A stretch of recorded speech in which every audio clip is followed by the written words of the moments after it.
조선시대 고전 소설 중에 효녀 심청 이야기가 나오는 심청전을 여러분 아실 겁니다.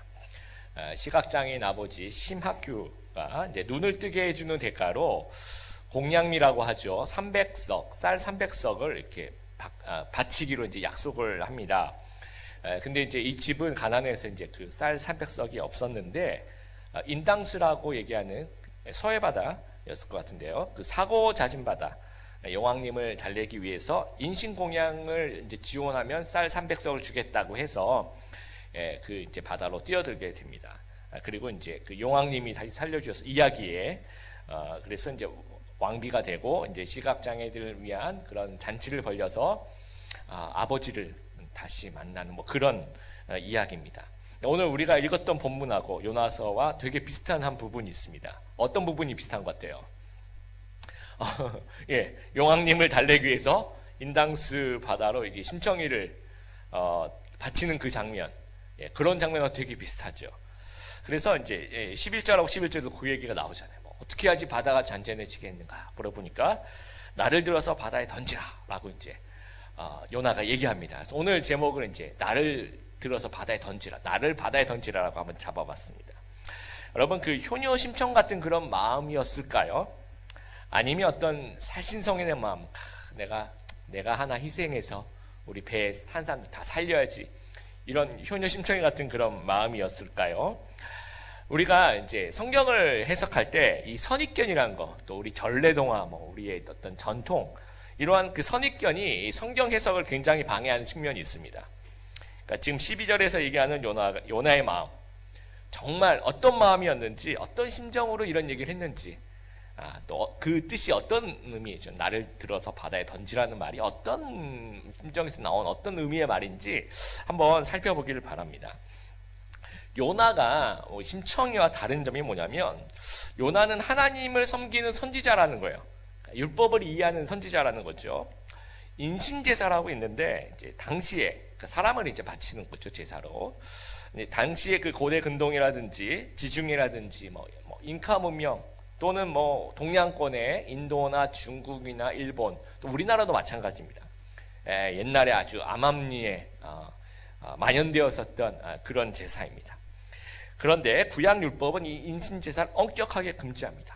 구약율법, 특히 레위기, 그 근방에 살았던 그 암몬족 속의 신이죠, 몰렉이라는 이방신, 이 몰렉은 뭔가 정성이 필요해. 그래서 자기 그 갓난아기를 이렇게 뜨거운 불로 이렇게 집어 던지게 만듭니다. 그래서 너희가 이런 정성을 가지면 몰렉이라는 신이 너의 그 소원을 들어줄 거야, 이런 식으로 아주 나쁜 어떤 행동을 했다라는 거예요. 그래서 레위기 20장 2절 한번 여러분 주일 설교 노트에 있는지 같이 한번 읽어볼까요? 이스라엘 백성이든지 이스라엘 백성 가운데서 사는 외국인이든지 몰렉에게 자기 자녀를 제물로 바치는 사람은 죽여야 한다. 그 땅의 백성들에게 그 사람을 돌로 쳐서 죽이게 하여라. 선지자 요나도 분명히 이 부분을 좀 알고 있는 거예요. 하나님께서 내가 섬기는 하나님은 이런 거 정말 싫어하시는 분이다 라는 거예요. 그런데도 불구하고 선원들이 어떻게 해야지 바다가 잠잠해질 수 있지라고 물어봐요. 그러면 이제 정답은 어떻게 얘기해야 되냐면, 이 큰 폭풍이 일어난 이유는 요나의 교만과 불순종 때문이잖아요. 그렇죠? 그러면 교만과 불순종의 반대, 요나는 겸손과 순종으로 나아가야 된다는, 이게 회개를 해야 되는 거죠. 하나님, 정말 제가 잘못했습니다. 제가 하나님 불순종했던 것 용서하여 주시옵소서. 이렇게 겸손과 순종으로 나아가야 되는 게 정답이에요. 이 선지자도 알아요. 아는데 오답을 얘기하는 거예요. 나를 들어서 바다에 던지라는 거예요. 그러니까 하나님은 그런 정말 싫어하잖아요. 인신제사 이런 거 정말 싫어하시는 그런 분이 아니신데도 요나는 잘 알고 있음에도 불구하고 이런 잘못된 대답을 하는 겁니다. 왜 그랬을까? 이거는 뭐 어떤 살신성인의 마음이라든지 뭐 어떤 효녀심청이 같은 그런 마음이 아니라, 이거는 이제 앞으로도 제가 계속 여러분과 좀 나누고 싶은 이야기가 이런 거예요. 이 선지자로서의 그 임무, 그러니까 선지자로서의 직을 거부하는 겁니다. 그 임무를 포기하는 거예요.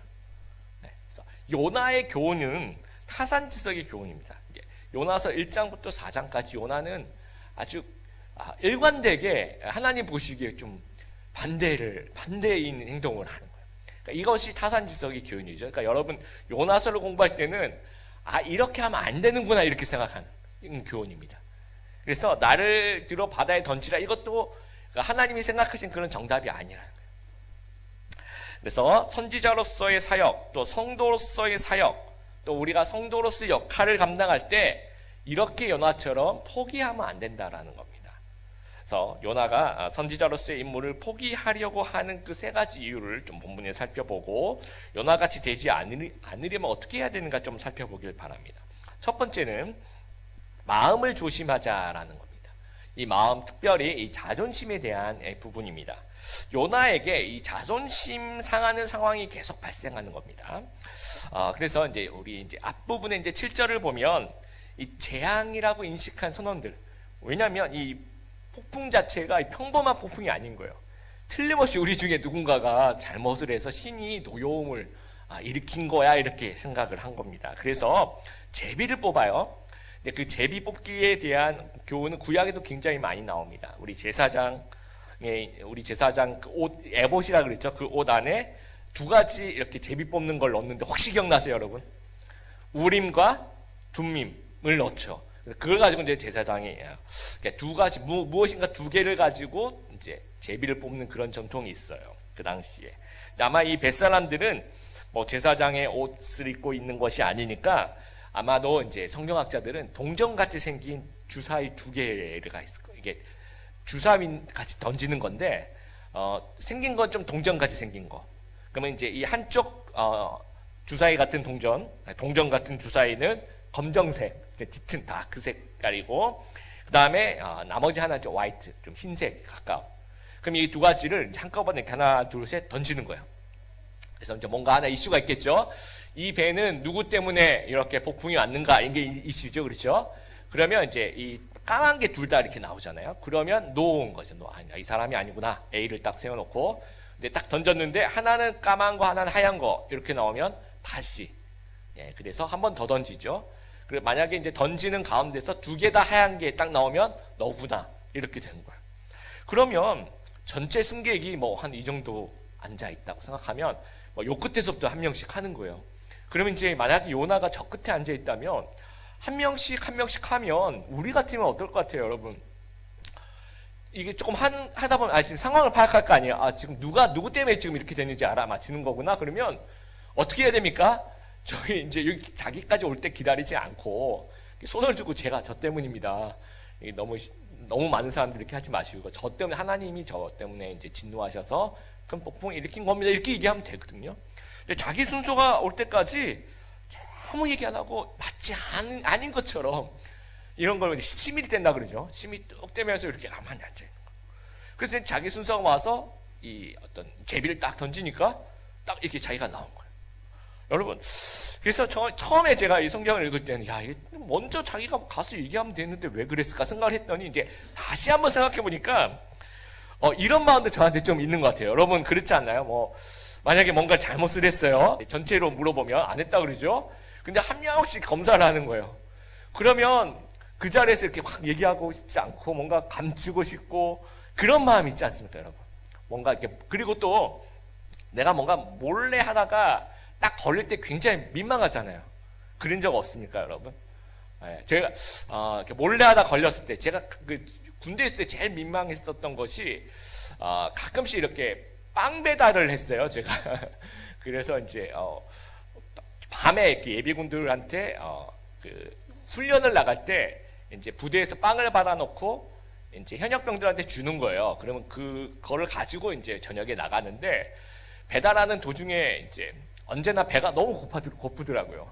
그래서 제가 이렇게 숨으면 아무도 모르는 그런 곳이 있어요. 그래서 거기 이제 들어가서 이제 땅을 받아서 오는 그 중간쯤에 무슨 식당이 우리 밥 먹는 식당이 있는데 그 옆에 수도가 거기는 진짜 아무도 안 지나가거든요. 그래서 거기 들어가서 이제 박스를 옆에 놔두고 이렇게 까먹고 있는 거죠.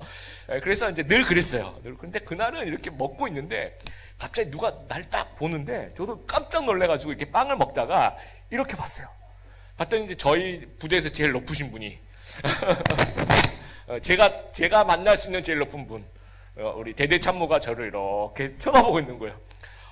얼마나 쑥스럽든지 저는 이제 나는 여기서 내 인생을 마치는구나 했는데, 다행히 이제 그렇게 큰 혼내지 않으시고 크게 뭐 이렇게 노여하지 않고 이제 갔었는데, 지금 생각해보면 그 순간 있잖아요. 빵을 먹고 있는데 아무도 모를 거야 하고 있는데 담당자가 다 이렇게 아주 불쌍한 눈으로 이렇게 저를 쳐다보고 있고, 저는 그 머리 빡빡 깎는 이등병이 이렇게 어떤 찜찜한 데서 껌껌한 데서 빵을 이렇게 훔쳐 먹고 있는데 딱 들킨, 예, 이런 너무 민망한 거예요. 여러분 혹시 그런 기억 없습니까? 뭐 예를 들어서 뭐 헤어진 전 남친의 그 페이스북 궁금해서 친구 이렇게 타가지고 이렇게 들어가다가 손을 잘못 눌러서 좋아요 누르고, 뭐 잘못 눌러서 친구 추천 이렇게 막 누르고, 그러면 진짜 막 민망하잖아요. 막 쥐구멍 있으면 막 들어가고 싶고. 예, 교회에서도 마찬가지예요. 교회에서 여러분이 좀 민망한 일을 당했다 그러면 그 일을 계속하고 싶을까요? 아니면 그만두고 싶을까요? 굉장히 민망한 일을 당했어요.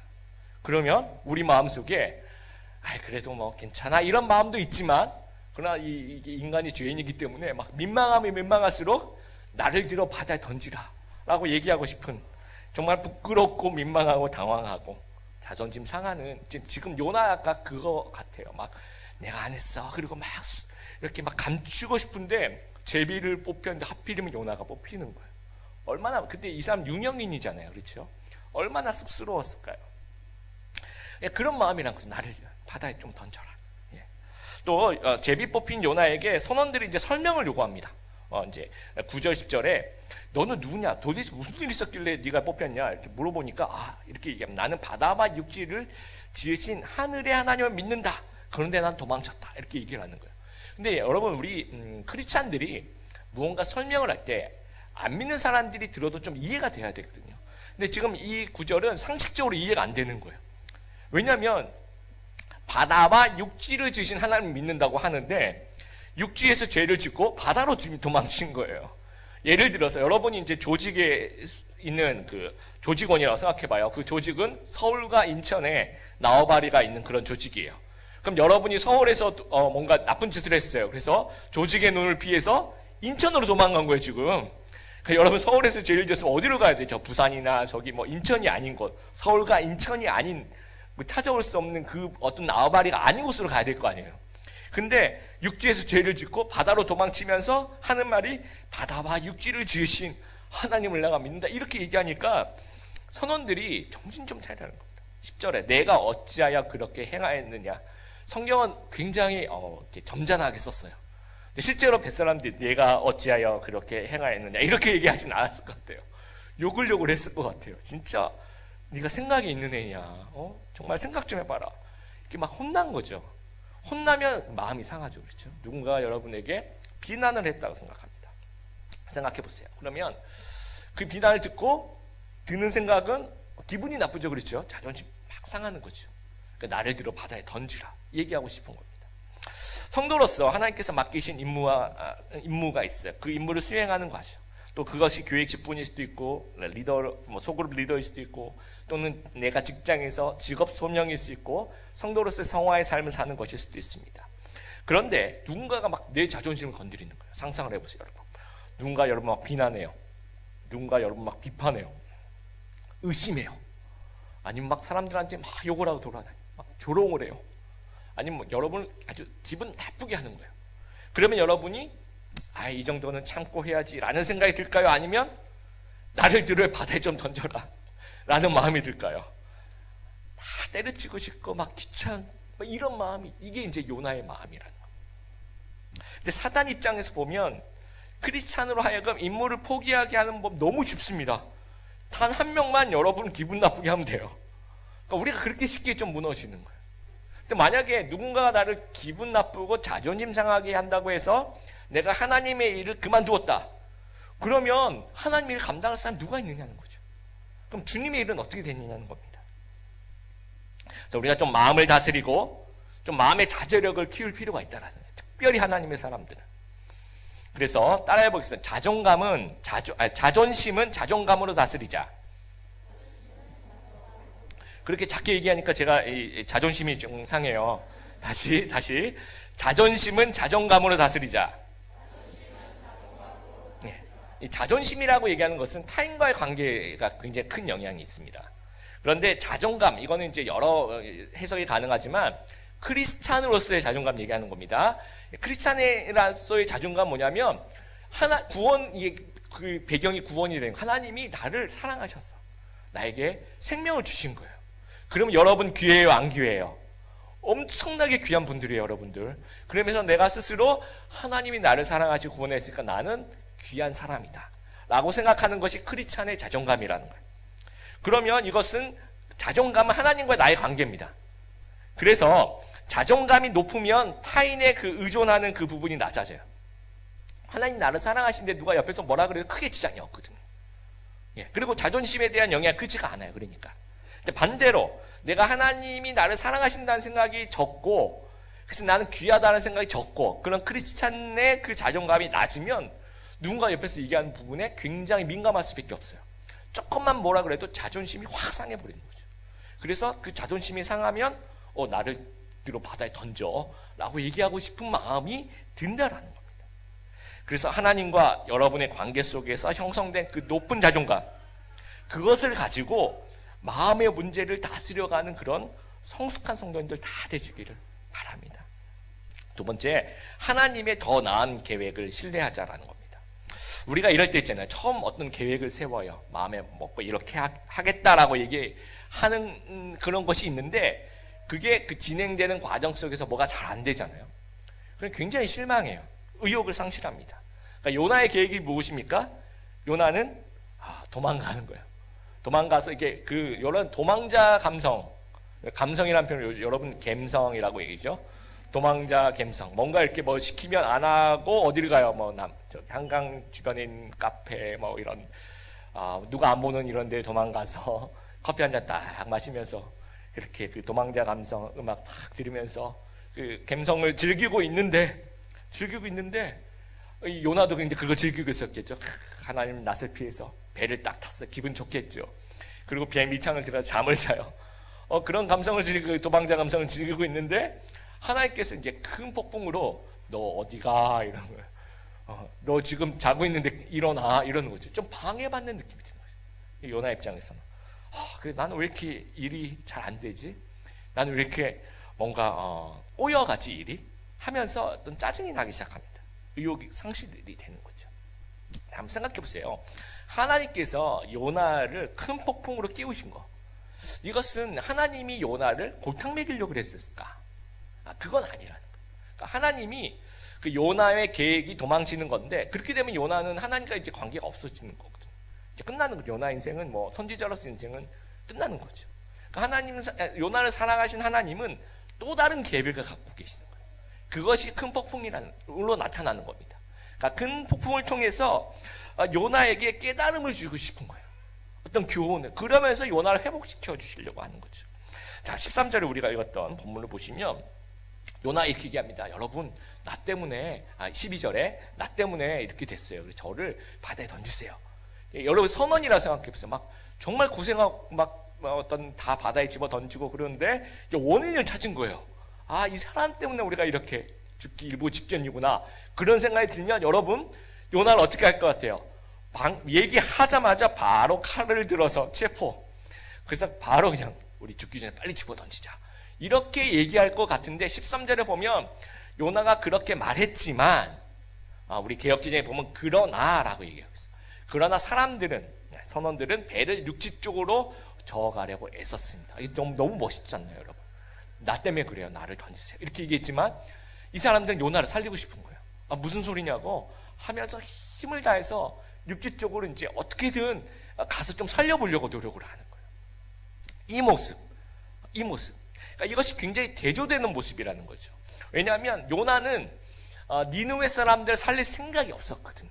이렇게 노력하지 않았거든요. 그러니까 하나님이 명령하자마자 무조건 도망갔고 싫어서 영혼에 대한 어떤 그런 생각 자체가 없었던 거죠. 그런데 이 선원들은 이날 요나를 처음 봤는데도 불구하고 날 들어서 바다에 던지라고 얘기까지 했는데도 아니다, 한번 살려보겠다고 노를 젓는 그 모습 좀 보라는 얘기입니다. 그러면서 오버랩이 되는 거죠. 이 뱃사람이 요나를 살리려는 그 모습과 하나님께서 그 니느웨를 살리려는 그 모습, 또 하나님께서 니느웨를 살리기 위해서 요나를 좀 이해시키려고 노력하는 그 모습을 제발 좀 이해하라는 거죠. 그래서 그런 회개하고 깨닫고 마음을 돌이키시기를 원하시는 거예요, 하나님. 그래서 하나님의 마음을 정말로 이해하는 진짜 선지자 되기를 하나님은 원하셨다라는 거죠. 그리고 이 사공들에게도 하나님의 영광을 나타내시기 위해서 이 큰 폭풍을 보내셨습니다. 이 13절에 육지 방향으로 막 저어가려고 해요. 근데 이 방향은 맞아요. 왜냐하면 사공들이 육지 방향으로 이렇게 배를 저어가면 요나가 처음부터 그 육지 위로 오른쪽으로 올라가야지 니느웨가 나오거든요. 그러니까 지금은 왼쪽으로 반대쪽으로 바다 쪽으로 도망가니까 방향 자체는 지금 배가 도망간 만큼 다시 육지로 와서 거기서 내려서 요나가 올라가야 되는 게 맞아요. 그러면 만약에 그런 생각도 해봤어요. 제가 이제 성경을 읽으면서 사공들이 그 육지로 가려고 하면 그냥 가서 거기서 내리면 되지 않나. 그리고 이제 내리자마자 바로 니느웨로 가면 될 텐데라는 생각이 들었는데 그러면 안 된다. 하나님의 생각은 그게 아니라는 거죠. 그게 아니고. 왜냐하면 만약 그렇게 되면 사공들은요, 내가 열심히 노를 지어서 폭풍을 빠져나왔다라고 생각할 수 있다는 거죠. 그리고 요나도 하나님에 의해서 내가 구원받았다가 아니라 사공들이 나를 살렸다라고 생각할 수 있다라는 거죠. 그러니까 안 된다라는 겁니다. 그래서 여호와 하나님이 바람과 바다를 창조하시고 지배하신다는 사실을 요나에게도 알려주시고 이방인들에게도 알려주시면서 특별히 이 이방인들, 하나님 모르는 사람들에게 하나님의 영광을 나타내는 겁니다. 그래서 16절에 보면 이방인들이 여호와를 예배해요. 제물을 드리고 서원을 합니다. 이 큰 폭풍이라는 것은 요나를 방해하기 위해서 한 것이 아니라 오히려 요나를 더 좋은 방향으로 이끌어 가시기 위한, 요나를 회복하시기 위한 하나님의 더 나은 계획이고, 또 이방인에게 하나님을 알리게 하시려는 요나가 생각한 것보다 훨씬 더 좋은 계획이었다라는 거예요. 우리가 살면서 우리가 전혀 계획하지 않은 그런 큰 폭풍을 만날 때가 있어요.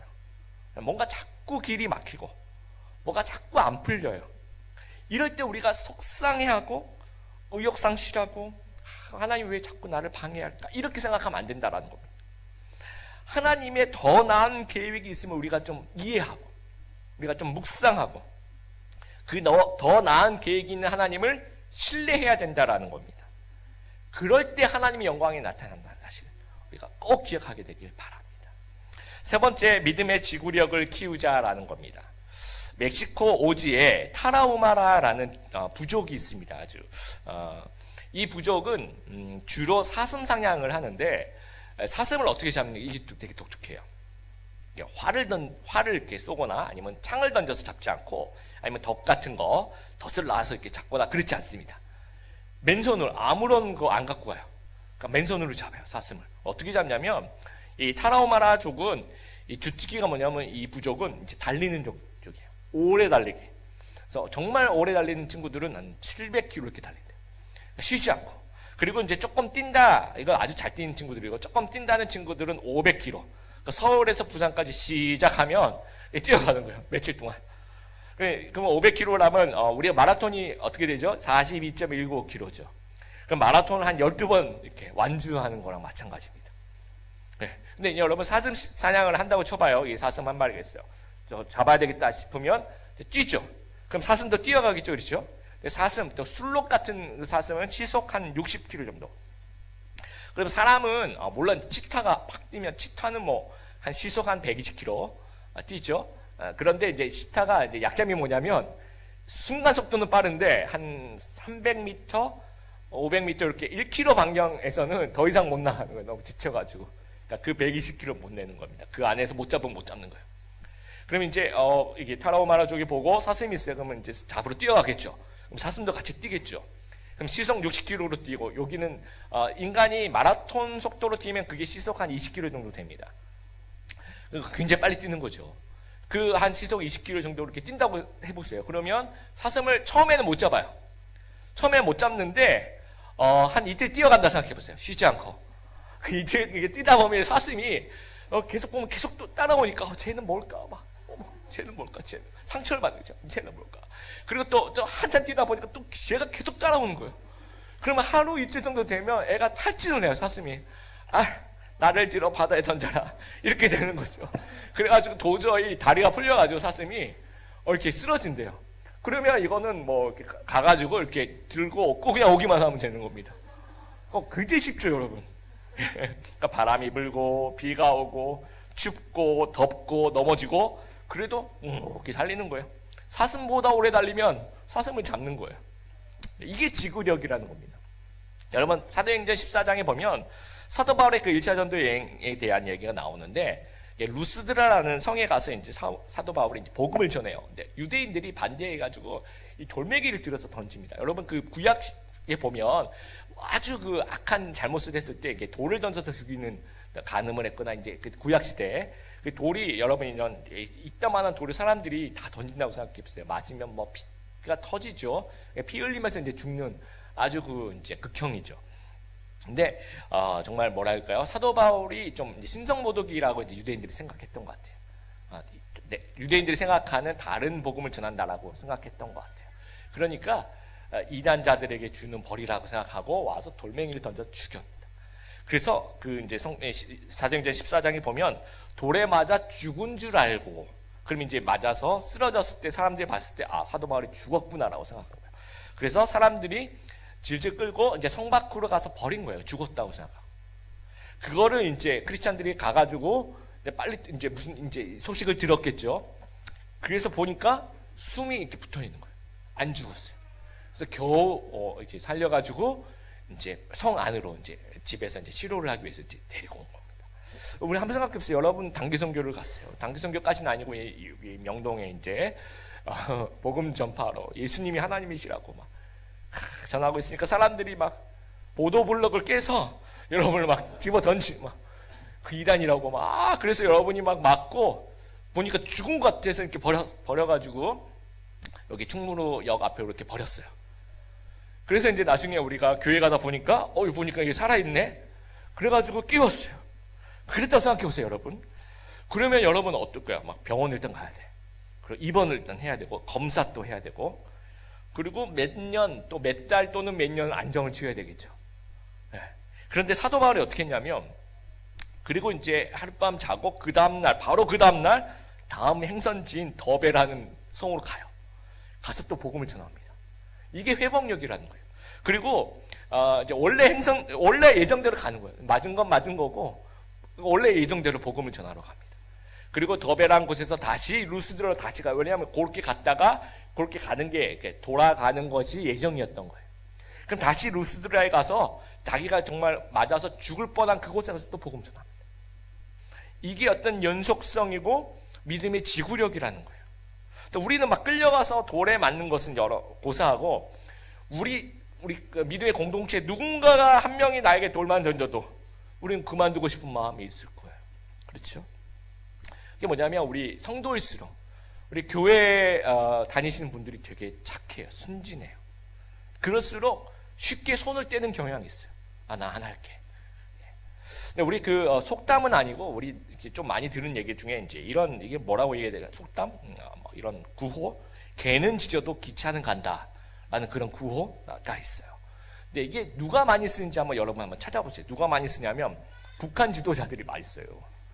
그리고 우리나라 정치 지도자들 중에서 조금 이렇게 뻔뻔한 사람들. 근데 좀 이런 구호를 많이 씁니다. 그러니까 이런 구호들을 우리 성도들이 써야 되는 구호인데 어떻게 보면 좀 안착한 좀 뻔뻔한 사람들이 이런 걸 합니다. 그리고 우리 교계도 마찬가지예요. 교계도 정말 순진하고 착하신 분들도 있지만 좀 안 그러신 분, 뭐 불법을 저지르고 막 세습하고 그리고 막 비리를 저질러서 사람들이 제발 그러지 말라고 막 옆에서 아무리 얘기해도 이 사람들이 들어요, 안 들어요? 안 들어요. 끄떡하지 않습니다. 정말 그 뭐라 그럴까요? 이 사람들은 또 건강도 좋아요. 이런 사람들은 안 죽어 또 그리고 멘탈도 엄청 강해요. 누가 옆에서 아무리 뭐라 그래도 정말 열심을 다해서 나쁜 짓을 해요. 그리고 지치지 않고 올바르지 않는 방향으로 나아가요. 그러면서 자기 이득을 취할 걸 다 취하는 거예요. 근데 그게 거꾸로 돼야 되는 거잖아요. 그렇죠? 하나님을 믿는 성도들이 하나님의 일을 하면서 비바람이 불고 넘어지고 깨지고 그래도 건강하게 아주 건강한 또 멘탈을 가지고 이 타라오마록 같이 이렇게 오래 달리면서 그렇게 하나님 나라의 일을 성취해내고 하나님이 기뻐하신 그 선을 만들어내는 게 우리의 역할입니다. 이게 거꾸로 돼가지고 악한 사람들이 뻔뻔하고 오래 달리고 착한 사람들이 조금만 무슨 일이 있으면 그만둬요. 그리고 이 청년일수록 너무 쉽게 그만둬요. 한 몇 년 전에, 한 1년 전만 해도 목사님 너무 좋아요. 막 문자 오고 막 목사님과 교회 다니는 게 너무 좋아요. 그렇게 얘기하는 사람 지금 교회 안 다녀요. 예, 너무 가슴이 아파요. 예, 그런 얘기 안 해도 괜찮으니까 교회 열심히 다녔으면 좋겠어요. 어떤 그 불건전한 세력은 지구력이 강하고 착한 사람들은 지구력이 떨어지고 이러니까 선보다 악이 활개를 치는 이유가 여기에 있는 것입니다. 그래서 우리한테 필요한 우리 청년들, 우리 또 성도들에게 필요한 부분이 바로 이 믿음의 지구력이라는 거예요. 요나도 마찬가지예요. 선지자로 하나님을 섬기는 부분에 있어서 지도력이 필요했다라는 겁니다. 왜냐하면 내 생각과 다른 명령을 하나님이 주시더라도 내 마음이 안 들어도 회복해야 되죠. 내 계획대로 안 되어도 그 다음날 바로 회복해야 되는 거고, 욕먹고 자존심 상하고 뭔가 지치고 뭔가 계획이 방해가 받는 한이 있더라도 그 다음날이면 그냥 툭툭 털고 일어나서 묵묵히 임무를 수행해야 했다라는 거죠. 그런데 그렇게 얘기하지 않고 나를 들어 바다에 던져라. 난 다 포기하고 싶어. 이렇게 얘기하면 안 된다라는 겁니다.